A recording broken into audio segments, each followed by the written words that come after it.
ugu horeyn guddoonka golaha shacabka ee baarlamaanka jamhuuriyadda federaalk ee Soomaaliya waxaa loo gudbiyay mooshin ama soo jeedin ay ku saxiixan yihiin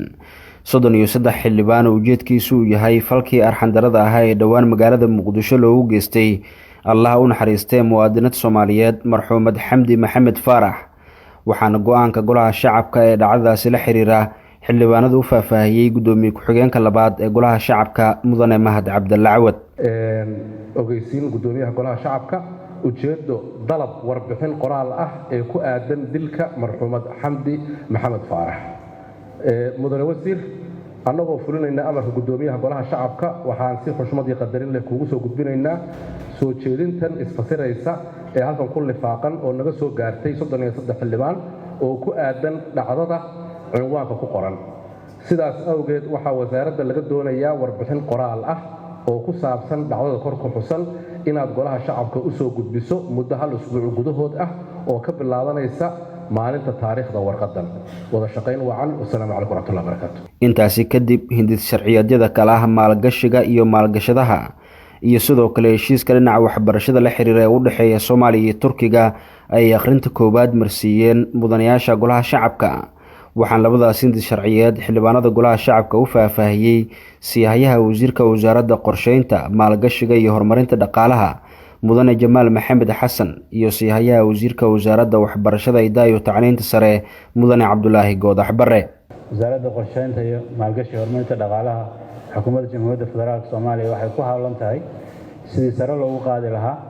jawiga maalgashiga Soomaaliya gaar ahaan sidii loo soo jiidan lahaa maalgashiga qurba joogta iyo mid shisheeye intaba sharciga iyo kuwa kale ee muhiimka ah ay xukuumaddu ugu gol leedahay in kalsoonida maalgashada sare loogu qaado isla markaana lagu dhowro xuquuqda maalgashiga ayaa sharcigan wuxuu noqonayaa mid halbowle u noqda heshiiskan sida aragtaan waxaa la galay 2016 nuxurkiisuna wuxuu ahaa in labada dal ay iska kaashadaan horumarinta waxbarashada waxay iska kaashanayaan markii xogo aan dhowr arrin ka tilmaano qoraalka wada haysataan in dhinaca cilmi baarista la iska kaashado in muxuu ahaa dhinaca macallimiinta iyo khubaraada la isweydaarsado in muxuu ahaa tababarka macallimiinta iyo muxuu ahaa cilmi baarayaasha la iska kaashado in muxuu ahaa la isweydaarsado macallimiin xagga ka timaado iyo macallimiin inta ka tagto in labada luqadood kor loo qaado oo muxuu ahaa af-Soomaaligana laga barto dalka Turkiga intana laga barto muxuu ahaa luqada Turkiga su'aalo badankooda salka ku haya qodobada labadan hindis sharciyeed ku jira sida habka maalgashiga iyo ruqsadaha maalgashadaha u ogolaanaya inuu dalka maalgashi ku sameysto iyo sidoo kale heshiiska dhinaca waxbarashada ee u dhaxeeya Soomaaliya iyo Turkiga iyo faa'iidada uu dalkan u leeyahay ayay qaar ka mid ah xildhibaanada golaha shacabka weydiinayeen wasiirada hindis sharciyeedyadan golaha horkeenay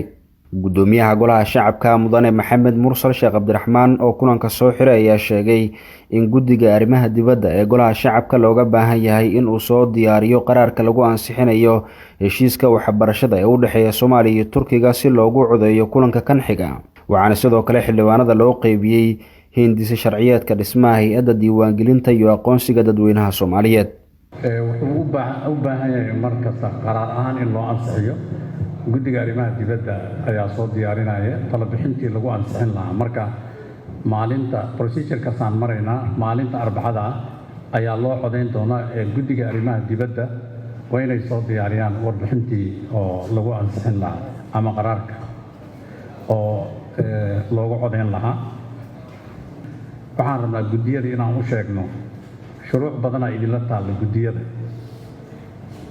guddiyada in shuruucdaasi ka soo shaqeeyaan si degdeg ah ay u soo gudbiyaan si ajandaha mar walba loogu daro